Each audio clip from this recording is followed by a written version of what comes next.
folks, and welcome back to the Grumpy Gamer channel. That's it, you guessed it. This is that channel where you get to see this old git talk about modern games. So for today's in-car comments, well, crikey, since my last video, there's quite a lot to discuss.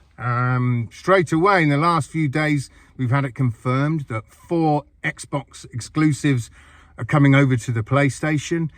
These are Grounded, Pentiment, Sea of Thieves and Hi-Fi Rush. Now, for me personally, none of those games are of interest to me anyway. I didn't play them on the Xbox, so there's no chance I'm going to play them on my PS5. But of course, there's people on both sides. There's the Xbox on one side, there's the ponies on the other. The ponies are laughing at the Xbox, saying, that's it, we're getting all your games. The Xbox are saying, no, that's it, you can have those. Those are old games anyway, you can have them. That's all you're getting. And it's like, yeah, I don't think it is, chaps, actually, at all. I think this is just the start of things to come. You know, these first 4, and I think over the next sort of 18 months, 2 years, we're going to see a lot of games coming over. And, you know, I'm sure the bigger ones will be more of a timed release. So we might, like PC, sometimes have to wait a year or even 2 years for a game to come over from a console. And I think we're probably going to see that with the much bigger games. Once it's sort of earned all its money on the Xbox ecosystem, yeah, pump it out to other consoles. I don't see the problem. I don't see the problem of all the PlayStation games going to the Xbox. It just, it really doesn't bother me at all. Yes, we know there are die-hard fans who only have that one plastic box and totally protective over it and feel absolutely betrayed because games are going to the other side. I mean, it's just laughable, to be honest with you. But it's just the way things are going. You know, I think when you look at Xbox, they've just spent $70 billion on an acquisition. They need to start making some of that money back. And I think Starfield didn't do as well as they hoped it would. So, of course, they didn't perhaps get the money that they'd projected from it so far. So, you know, it makes business sense. And let's face it, these corporations, these huge companies, that's what they're all about, making money. You know, the Microsoft said they lost the console war. And they're not even bothered about that at the moment, apparently, according to Phil Spencer. They've lost the console war, that's it. They're all about the games. Well, there you go. It says it right there. I mean, I will always say that exclusives sell consoles. And if you don't think that's true, you're living in cloud cookie land. Because I know people that have bought an Xbox purely for Starfield. I know people that bought a PS5 purely for Spider-Man 2.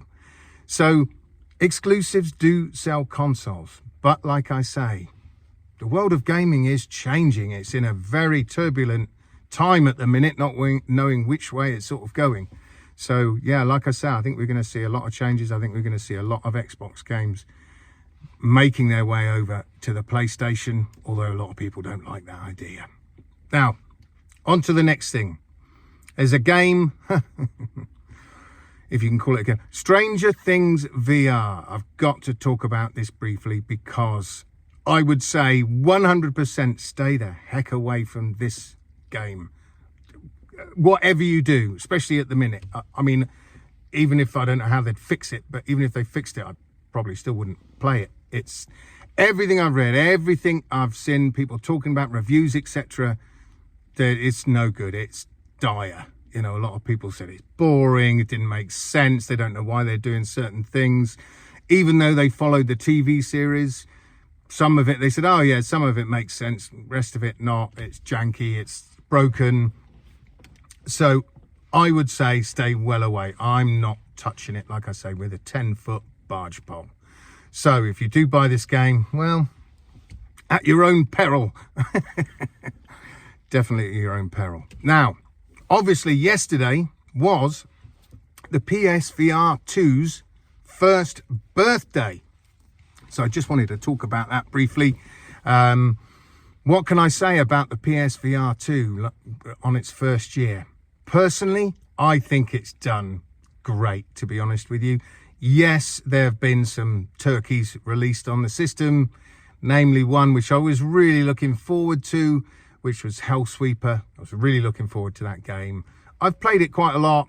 but I put it down again. I'm waiting for the foveated rendering, dynamic foveated rendering that's supposedly coming by the end of next month. So I'll dive back into it then when it's got it all looking nice and polished and shiny. But there have been other bad releases, bad ports come over to the PSVR2. But on the other hand, there have been some fantastic games, absolutely mind-blowingly good games, like GT7. As you guys know, I race with a sim rig, and that game in VR with my sim rig is just next level gaming. It really is. You know, to me, you're not playing a game anymore. You are driving in a simulator, plain and simple. So that game, I've put a lot of hours into it since I got it. Fantastic game. You've got Resident Evil 4 Remake VR mode. That's honestly one of my all-time favorites in this first year on the PSVR2 system. Then, of course, we've got Resident Evil 8 VR, which is, again, fantastic. Games like Synapse or however you wish to pronounce it. I love that game. I mean, I'm not a massive fan of roguelites, but I completed that game 3 times like you're supposed to get all the way to the end of the story. I thought it was great. I thought the telekinetic powers and how they dealt with that with the eye tracking was superb. You know, if you haven't played Synapse, I definitely recommend that one. So for me, just those games alone, those 4 games alone, even GT7 alone, I would say is worth the PSVR2 itself. You know, if someone said to me, you've got to play a game forevermore in VR, what would it be? At the moment, I would have to choose GT7 in VR. There's no two ways about it. So for its first year, for me, I'm more than happy. I've got 32 games. Now, bear in mind, I only bought my PSVR2 in June. So in like 7 months, I've bought 32 games. And I've been having an absolute blast. I know there's well over 100 games out for it now. And I think it's doing fantastic. Yet so many people say, oh, it's a dead system, it's dying. You know, it's got no games. Now, those comments, 99 to 100% of the time, come from people that own a Quest. So I get it. If you're well into the Quest ecosystem, you've got a Quest 2, you've got a Quest 3, whatever. Of course, there's a lot of games on the PSVR2 marketplace you've already played. I get it. But you haven't got things like Resident Evil Remake VR, have you? You haven't got games like GT7 on a Quest. I can't play in my sim rig with a Quest. So, yeah, so I get why people are saying that. But if PSVR is your only experience with VR, whether it be a PSVR 1 or PSVR 2, then surely you are more than happy with the games we've got already in its first year. Yes, it would be nice to have a few more. And there would have been if some of the games that were meant to come out at the end of last year did, like Phasmophobia, like Madison VR, which now is pushed obviously to the 23rd of March. And I cannot wait. I just hope there's no more delays on that one at all. I really do hope not. Anyway, so I think overall, the first year's been great. I think it's a fantastic headset. It's got fantastic haptics in the controllers and in the headset itself. I'm more than happy. Now, my final point I wanted to discuss with you guys, and I need your help on this one. I've been looking at 2 games this last week that I'm toying with picking up. One of them I've spoken about before, and one I haven't. And one of the games I'm looking at picking up is Legendary Tales. I hear so many good reports about this, a couple of little negatives, but everybody's raving about it. Obviously, it's a VR game. The other game I'm looking at is a flat screen game. Now, I didn't think I was going to be picking up any flat screen games until Alone in the Dark comes out, apparently towards the end of next month. I was going to pick that one up, but I thought that was going to be the first one of the year I'd pick up flat screen. However, although I did buy the upgrade for Last of Us Part 2 Remastered. I did buy that. Anyway, this game is Helldivers 2. I never played the first one, but this one just keeps piquing my interest. Yes, I know there's been server issues, but apparently that's sorted out now. But everything I hear about it, everybody's raving about how much fun it is. I mean, yes, it looks like Starship Troopers, which is a movie I went to the cinema to watch back in the 90s. A really cheesy sci-fi movie, but a great fun movie.